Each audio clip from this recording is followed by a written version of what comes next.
Hello children, now here we have come to the concluding part of the chapter force and pressure, and our last topic is fluid pressure.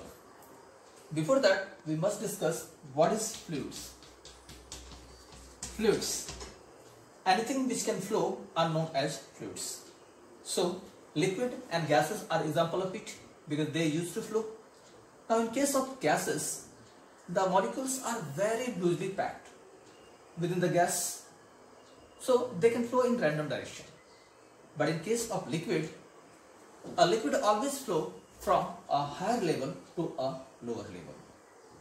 So fluid pressure is what? The pressure exerted by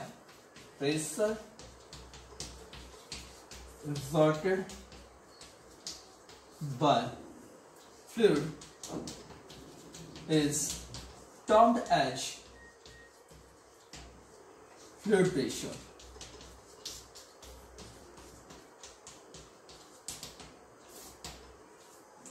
The expression of it is also pressure is force by area. So in fluid pressure, our first topic will be buoyancy. What is buoyancy? Buoyancy is a phenomenon that whenever a body is immersed in a liquid, buoyancy. Whenever a body is immersed in a liquid applies an upward force. That force is known as upthrust or buoyant force, and this phenomenon is known as buoyancy. That means we will define it. Whenever a body is immersed in a liquid, it experiences an upward force known as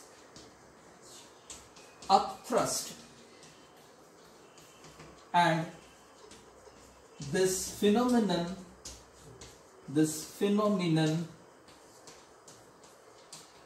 is termed as buoyancy.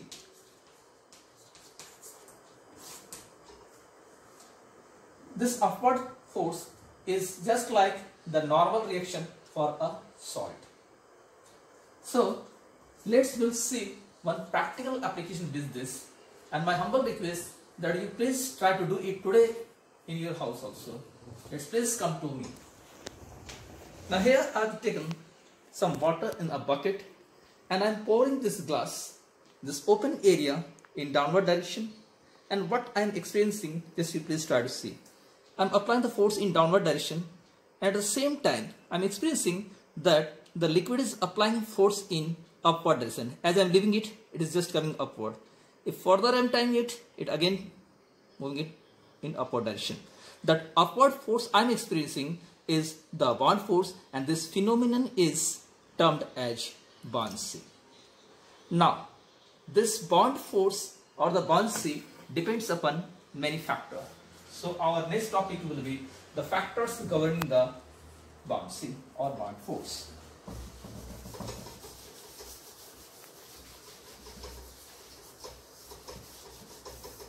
Factors affecting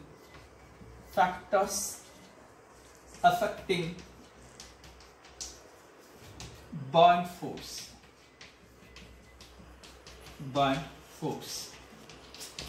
With the expression of force F equal to mg that we have discussed in this chapter only. So force is m into g, where m is the mass of the body and g is the gravity of the earth, if you are talking about the earth. Now m, we will see that by which the force is applied on the body. It is applied by the liquid. So as much mass it is applying the force in downward direction, the liquid also try to exert force in upward direction, which apply this mass. So we'll correlate this mass with the density of that liquid. So we are knowing density is mass by volume. Here volume of that liquid.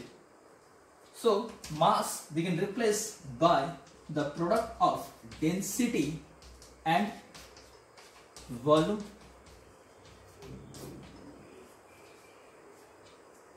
In place of this mass, we'll substitute the value there. So the expression for buoyant force F, B I am writing B बोले तो buoyant force. So it's the density D, volume V, and G is the gravity.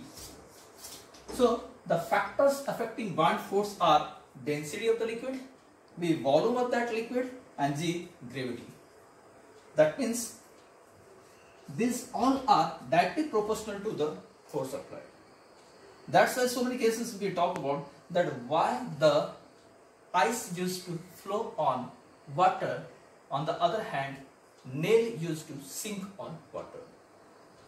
The answer will be the density of this ice is less than the density of water. That's why ice used to flow. On the other hand, the density of the iron is very much more with respect to water, so iron sinks. Also, you can tell yourself why a dead body used to float in water and a living body sinks in water.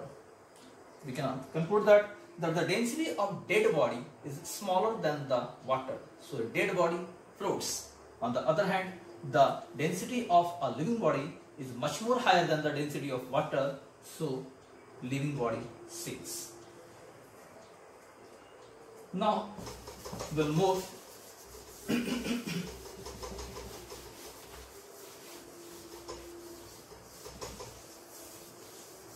to the atmospheric pressure.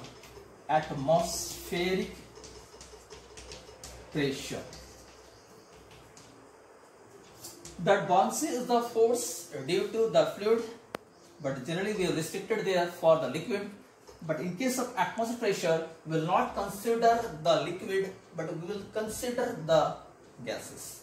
So how we define atmospheric pressure?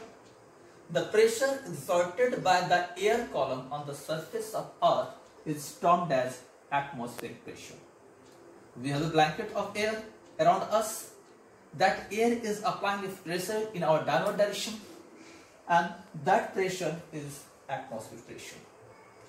So as we'll go to the upward direction, that means we'll go towards mountain or we'll go above the mountain, the atmospheric pressure reduces, and that's why we suffer from so many problems due to going in high altitude. So atmospheric pressure is what? The pressure exerted by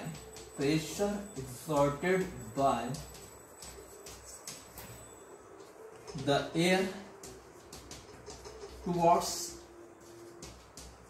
the surface of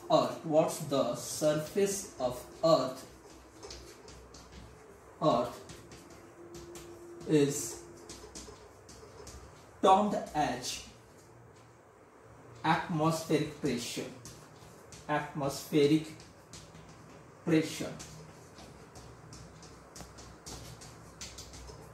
Generally, the expression of atmospheric pressure near to the surface of Earth is 1.01 into 10 to the power 5 Pascal. Is it required to ask what is Pascal? That is the SI unit of pressure. Now we will discuss the next topic, pressure at a liquid column. Suppose we have kept some water in this container whose area cross section is A, and the liquid up to which the water is kept is height H. So how much force is applied by the liquid in the downward direction? That will be the pressure at a liquid column. Now mass of liquid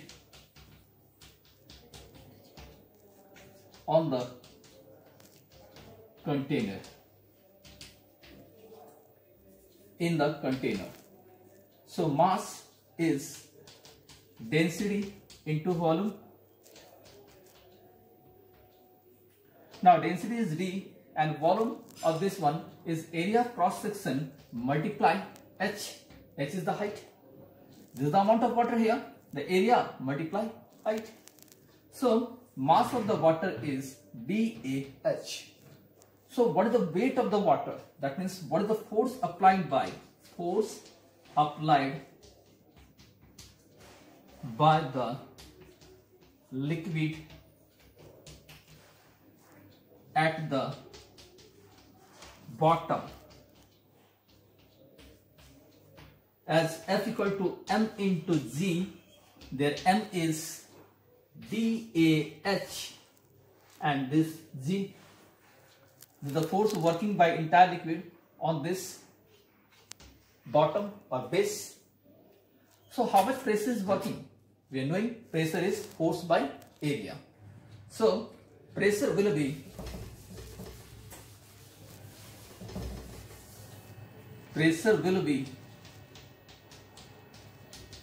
force by area.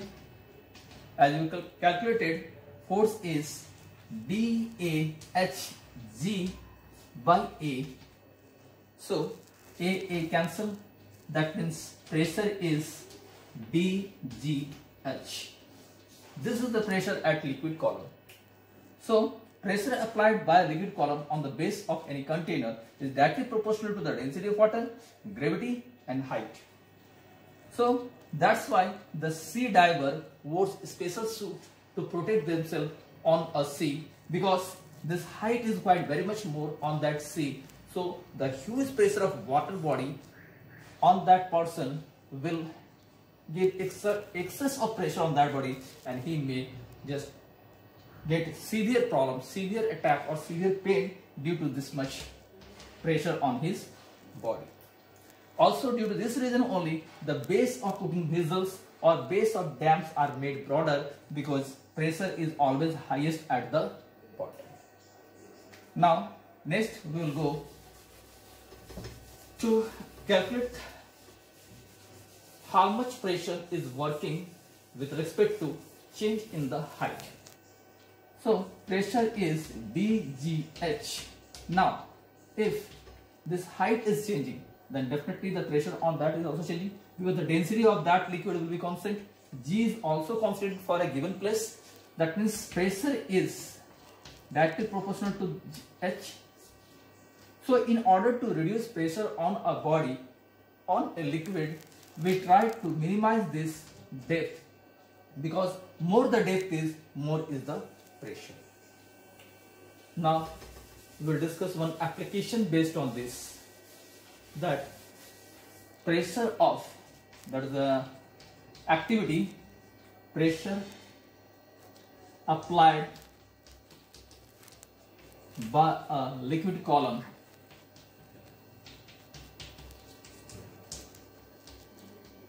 is highest at the depth. This activity also you can do in your house today by taking one poly bag and there you pour water, and after that just you look what we are asking to do. Again on the same container we have pour water up to certain height. Now what we are doing, we are making 3 holes at different height. One hole at this place, another hole at middle of the container, and another at the bottom part of the container. Now as we are making the holes, the water will start to come out. The water will come like this one. From there also the water will come like this one. And from here the water will come like this one. Now please see, for the topmost hole the water is reaching this much separation from the base. Second one is this much. But in case of the bottom part, the water is going to the maximum distance from its base, which proves that the pressure there is extremely more than these two areas. So this is the activity is proving that the pressure applied by liquid column is always highest at the bottom of the container. Like that also one more activity we have to do, that pressure applied at same height is equally transmitted in all the direction. Now again we are taking water in a container and there we are making 3 holes at that same height but at 3 different positions. One we are making at the center part, and that is this corner and there. Now water will start to come down from this side along edge, from this side also. In this time what you will see that the amount of liquid coming from this area are nearby same, and this proves that the pressure applied in a container is equally distributed in all the direction. So please try to do these activities and try to go for the derivation. This much only for today's class. Thank you. Stay safe, stay home.